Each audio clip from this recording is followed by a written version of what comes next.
All right, let's get started looking at some of these undervalued, overvalued. These are flagged undervalued, right? We got Rico Dowdle up first, ranked 59th. Finished 22nd. You can see why they're flagging him. He was the number one in Dallas last year. Comes in probably going to be the number two here in Carolina, right? They got him ranked 58th. Did pretty good last year. Of course, Hubbard's going to be the number one. So Rico Dowdle would be a great handcuff, right? You know, he did pretty good last year in filling in, or was the number one in Dallas. They got him here only on a 1-year contract, right? So 1 year, because they signed him to a 1 year, $6 million. Jonathan Brooks could come back to even further cloud. And they took this rookie ETN, but right now it's Dowdle is the backup handcuff. You get him pretty cheap. He's breaking my scale up here at 108. So we take what he scored last year was 162 points. We find out what the 59th ranked scored, and we minus that, and we get the value. This is how we can flag him compared to what they did last year, right? How about Joe Mixon? He's ranked 32nd. Of course, he finished 12th last year, right? One of the top running backs. Of course, here the problem is, of course, we're injured, right? Aaron Wilson noted that, hey, Mixon is not considered a lock for the open, right? He was missing extended time because of his foot ankle. Now in 2020, he missed 10 games because this Liz Frank injury on the foot. It's the same foot. We don't know if this is a lingering issue. But anyway, he's going to be out. We don't know how long. You know, hey, it's kind of a surprise. So if you take Chubb or Woody, Damian Pierce here is part of the backup crew too. He saw 91% of the snaps in the first quarter. Of course, that could be just seeing where they're at with him, you know, too. So, hey, it's clouded. Is Chubb going to be the guy? Hey, it's important because they're going to be one of the better defenses, right? C.J. Stroud's got an easy schedule, so just don't know on that Mixon. No one does. That's going to be a pivot point in fantasy, I guess. How about Rashad White? Right, 54th ranked. Finished 24th, right? So, hey, is it going to be Bucky or White? Well, it's going to be Bucky, right? Bucky Irving. He took over the job last year, but hey, it sounds like White's going to be ready. You know, he improved to 4.3 yards per carry last year. So, looks like even if he sits out one game, he's going to be a good value there, I think. Wow, he's got that. You look at those points last year, he was around scoring good. And talk about a great handcuff, right? If something did happen to Bucky Irving, well, White was going to be the guy. Although this Tucker's kind of competent, lingering here. But, hey, I think people are getting out of hand with this on 54th. That's worth a bar. You take White down there 54th. Woo! That's just a steal down there. How about Najee Harris here? Ranked 46th. Of course, it's flagging him because he finished 20th last year. All right, well, is the injury bug? The GM said he's hopeful that Najee will play week 1. He's never missed a game in his career. All right, that's the durability. Is one of the reasons they brought him in. Of course, he's dealing kind of come back from this eye injury, right? So, hey, he's been on the sideline practicing a little bit. So, hey, if you know the timeshare there, right? So that's the big issue, and that's why we're even concerned. Is Jim Harbaugh wanting to? You know, he runs 1 and 2. You know, so he might dig into Omarion Hamptons, who they keep ranking up there. So obviously, a Najee return might bring Hampton down a little bit. They're both dealing with the 30th schedule, so hey, that's just something to keep an eye on there. All right, up next is Brian Robinson Jr., just traded to San Francisco. He's going to be the backup number 2 there, it sounds like, right? Hey, Shanahan said we brought him in to be our number 2 back. So you can't get any clearer than that. So, hey, Christian McCaffrey, what does it mean about him? Did they make this move? Well, obviously they weren't pleased with Garondo here as the backup there. So they brought in Brian Robinson. Of course, they drafted his Jordan James. So what does it say? Does it say anything about Christian McCaffrey and his availability? All right, so that's what we'd be worried about if you're drafting that, getting him in now. Hey, does Brian Robinson still goal line work? But hey, for a team that has the number one easy schedule, number team 4 in offense, well, this 53 ranking's kind of low on him, right? Heck, they had Rondo at 45. If there's any confusion there, it shouldn't be. Shanahan said he's the number 2, Robinson. So, boy, there's some value there. Getting that, especially a handcuff to if you take McCaffrey. But anyway, how about J.K. Dobbins here? Ranked 40th. Well, he finished 23rd last year. It's flagging him, right? Almost 9 touchdown, almost 1,000 yards last year. Hey, I've went over him. J.K. Dobbins is suggested maybe start the year at running back 1, and then they'll move to Harvey. But right now, he's being under great pass blocker. They brought him in. He's going to be part of it. And unfortunately, Peyton likes to share them running backs. But if he gets off early, I think that J.K. Dobbins could be a value. Certainly brings down Harvey a little bit in my mind. I don't know. So anyway, J.K. Dobbins is out there getting flagged 71 points under because he was finished 23rd, ranked 40th. All right, so J.K. Dobbins is getting flagged. Of course, Rhamondre Stevenson and Aaron Jones here. Rhamondre is ranked 36, finished 25th, so he's underwater, right? Of course, the big news there, of course, the rookie comes in, Henderson, and look good. So they've got him moved up to 20th, and they've got him currently ranked 36th, even though he finished 25th. Now, how can the team 31st offense support these 2 running backs and even Gibson down here? So, hey, I don't know. That's maybe Henderson's being overvalued and possibly Rhamondre undervalued. I don't know, though. It'd be very shaky to take Rhamondre at somebody can get a bargain, though. He'll probably drop to 40th. You watching your draft, if he doesn't drop to 40th, that'd be a good handcuff at that point. Because he is going to get some lead dog work, right? And they bring Henderson in on 3rd down. I don't know. How about Aaron Jones right now? Finished 16th last year. They got him ranked all the way down to 26. That's a 48-point loss in scoring. Well, he had almost 200 points last year.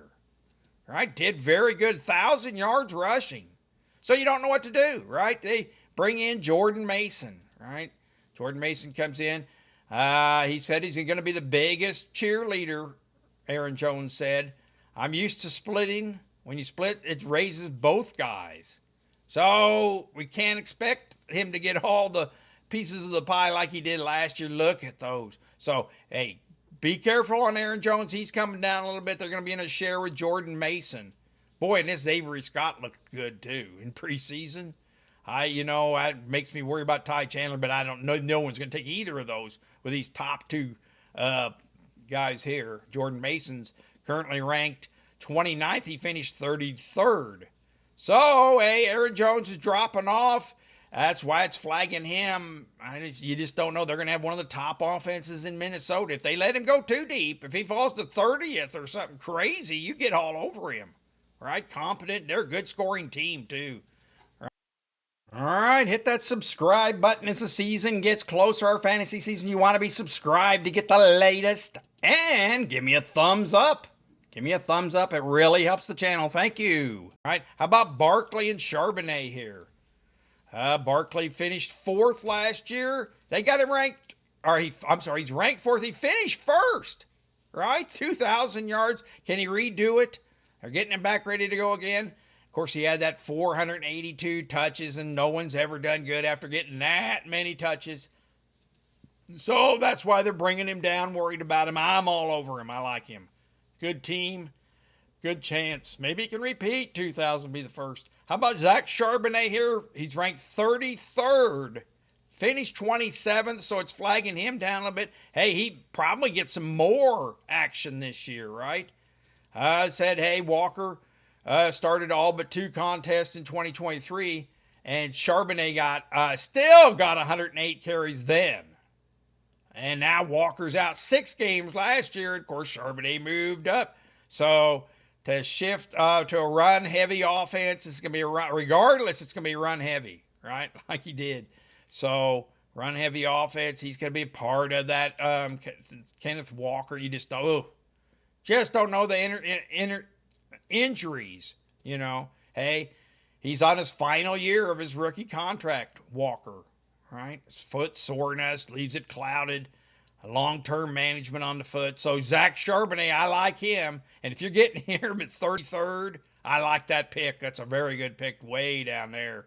Especially with he could end up being the lead guy on a team that's going to run the ball. That's if, of course, that guy Walker gets hurt again. Like always. How about Kamara here, 21st? Finished 15th. Right? Hey, a lot of questions there in New Orleans, not just at quarterback, but running back. I mean, Alvin Kamara is going to be the lead back, right? But how good's that offense going to be? They were the 21st team in offense last year, 14th in rushing.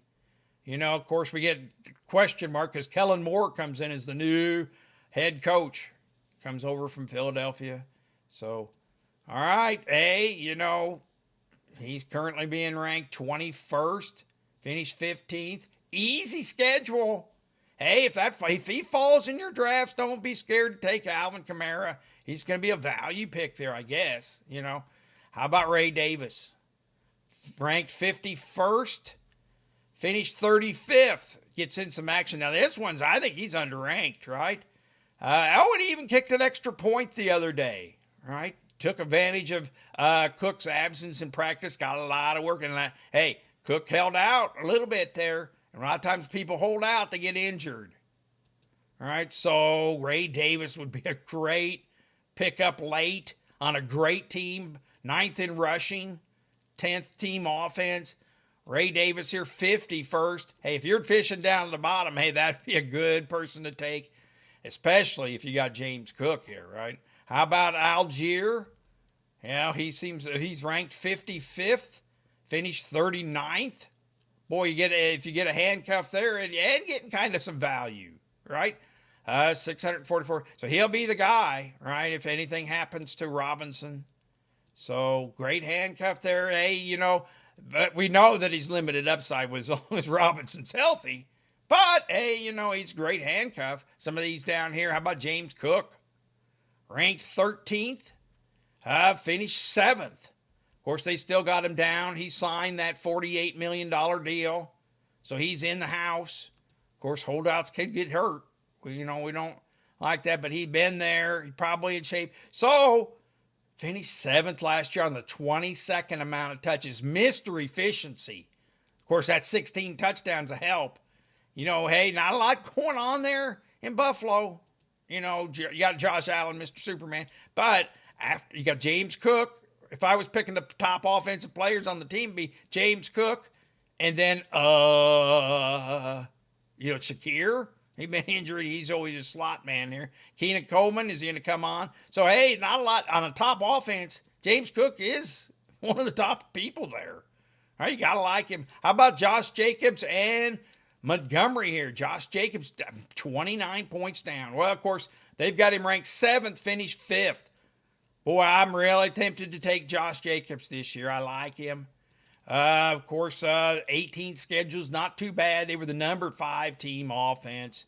And with these wide receivers having a little problem here, Matthew Golden isn't going to have a problem. I really like him. And Jordan Love coming back with easy schedules to go around. Right? So I really like some Josh Jacobs here. Hey, he's done good. Last year was a good year. It's not like he hadn't been here before. So I really like Josh Jacobs this year. Hey, getting him kind of a value here at 7. All right, so I like him. David Montgomery, ranked 22nd, finished 18th. Well, yeah, it's 24 points worth of value. They're going to give, of course, Ben Johnson's gone. That's part of the Detroit thing here. But are they going to give David Montgomery a little less this year and feed Gibbs a little bit more? Boy, if something happens to Gibbs, David Montgomery would be golden, though. So you get spot duty here. People are going to let him slide a little bit, too. He's ranked 22nd. You can get him 25th, and then that could be someone you fill in until the bonus multiplier lit and something happens to Gibbs, like a pulled hamstring for 4 weeks. Boy, you'd be sitting pretty with Montgomery at nothing, especially if you get him, if he slides from 22nd. further he slides, the more you want to take him, right? How about Jerome Ford? Is he being overlooked? He's ranked 50th, right? 37th. Well, it's going to be crowded there once Judkins does come back. I guess the news there was that this Grassi thinks maybe by week 4. So, hey, if he comes back week 4, well, then it's a real crowded room. With his Sampson, we're trying to shoehorn in there to get some carries. Judkins would be back. Jerome Ford would go back to Mr. Irrelevant. He got his first 4 games in last year and then came back on a little bit. But, hey, he'd be a filler. So if you go no running back and you need someone for those first couple weeks, Jerome Ford might be someone you'd look at. How about Kyren Williams, ranked 9th? Well, he finished 6th, so they're taking him down 22 points. All systems will go there, right? He got the money, got paid, 3-year, $30 million contract. He's ready to go there, right? 13th schedule. Now, of course, it's all depending on how Stafford holds out, right? But hey, I like him. You know, they brought another rookies in to try to take some of the pressure off him, but a good offense, right? And if everything gets going with these 2 wide receivers here, Puka and Adams, Kyren Williams stand to benefit. 9th ranking, I like that. That's getting attractive. Don't be scared to take him, especially if he gets, the cheaper he gets, the better we like him, right? Garando's fallen off 22 points. Well, unfortunately, I think he already lost his job to number 2. He's hanging on to number 3. You know, of course, this Jordan James is there to compete. We'll see how that goes, but he's non-draftable. You wouldn't take Garando at this point anyway. How about James Conner, ranked 17th? Well, he finished 10th last year. They put him out to pasture. Conner was present for Cardinals' first OTA, missed final game last year. So he's healthy, back ready. Just see how far he goes. You know, Trey Benson, they were talking him up. We got a number. We got 2 starting running backs, coach speak. But we never really see it on the field last year for Benson. You see what we got. So James Conner comes back. Hey, they're one of the top offenses possible. 11th offense, and easy schedules to go around. Number 3 for Kyler. Number 4 for the running team. So James Conner's good value here at rank 17th. Boy, you get some good fillers in there, right? That'd be a good player to have. How about a couple more? Tank Bigsby down here. Well, what's going on in Jacksonville? He's ranked 34th, finished 31st, so they're flagging him. Boy, he just goes back and forth here. Look to be the focal point in training camp, and Travis Etienne is going to be the 3rd down back. Now there's talk about trading one of them before the season starts. Cohen, new head coach, comes in. Likes 2 running backs. Used him at Tampa last year where he was the coordinator. How about they brought in Tootin? No. And Allen. 2 running backs. Did he bring in people he liked better? So are these 2 just hanging in the weeds here up here? We don't know what's going to go on. But, hey, absent any moves, day 1, Tank Bigsby's probably going to be the number 1 lead back guy, and ETN 2-minute offense and possible 3rd downs. Eventually going to those rookies. So, I don't know about Tank here. I like him. He looks good. Everything's set, but we got to find out if they made a move and they kept Bigsby and as the number 1, boy, that'd be good for him. And all right, Devon Achane finished 11th, or ranked 11th, finished 9th. So right there, they have a 7th easy schedule. Questions, is he going to be ready? You know, they held him out preventative in nature, supposedly on this calf. Should be ready for week 1. There's doubts, though. Hey, we haven't seen anything official. So he's been dropping off in the rankings here, maybe because of that injury. And, of course, meanwhile, this Ollie Gordon, too, has been looking kind of good as a rookie. I don't know about Jalen Wright here, but, hey, they have the number 7th easy schedule, and A-Chain would be a big part of that. Now, maybe we're getting him a little cheap. If you hear anything before your draft about that injury or he's ready to go and not on the list. So we'd hate to get Christian McCaffrey here, but ranked 11th, finished 9th, and got an easy schedule. He's the big part of their team. So, hey, how about down here? We're getting close to the bottom. How about Javonte Williams? 37th ranked, finished 32nd. He probably will be the lead dog in Dallas for a while here, right? So, hey, finished 32nd, like I said. No big news here. He's going to be expected to be the team's leading back for the opener, right? They only gave him a 1-year, $3 million contract. Jerry's waiting to see if some of these other rookies are come on, Blue or Phil Maffa. But Javonte Williams early on America's team, so getting him cheap there at 37 for a starter, I guess. How about DeAndre Swift, ranked 23rd, finished 19th. The Bears, I think that we've moved this Montague guy up to the second running back. Poor Roshan here is shaping up to maybe he won't even make the team. We know that one of the insiders said that Swift's 1, this Montague guy's 2, and who knows at 3. Wow, that don't sound good for Roshan. So, hey, Roshan, of course, was there. Kind of inherited by the team. So, finished 52nd last year. Now, I know it just affects more how Swift and that rookie do, right? So, Ben Johnson comes in, turn that 32-team offense around, possibly. And 2 more last ones here, Tony Pollard and Hubbard here. Tony Pollard, I like him. Boy, things keep looking better. He's ranked 24th, finished 21st last year. And meanwhile, we haven't heard much about Spears coming back from that high ankle sprain. Might miss some games here. Had to be carted off of that high ankle sprain. Not sure about the regular season. So, if he's doubtful or not doing so good the first couple of games, well, Tony Pollard's going to be cleaning up. And he did pretty good last year. Good value there, 9th. Up-and-coming team, Cam Ward and them. So, easy schedules to go around. I like some Tony Pollard down there, especially 24th. Boy, I like that. And Hubbard here, well, we kind of like him. He's finished 11th. He's ranked 15th, finished 11th. That's why it's flagging him. Of course, he's going to be the number 1 there. And ask when Dowdell's going to go in. The analyst said whenever Shuba needs to come out. So it sounds like he's the firm number 1 there. So, all right, that's a look at some of these influx running backs. Good luck on your drafts. Hey, let's take a look at this.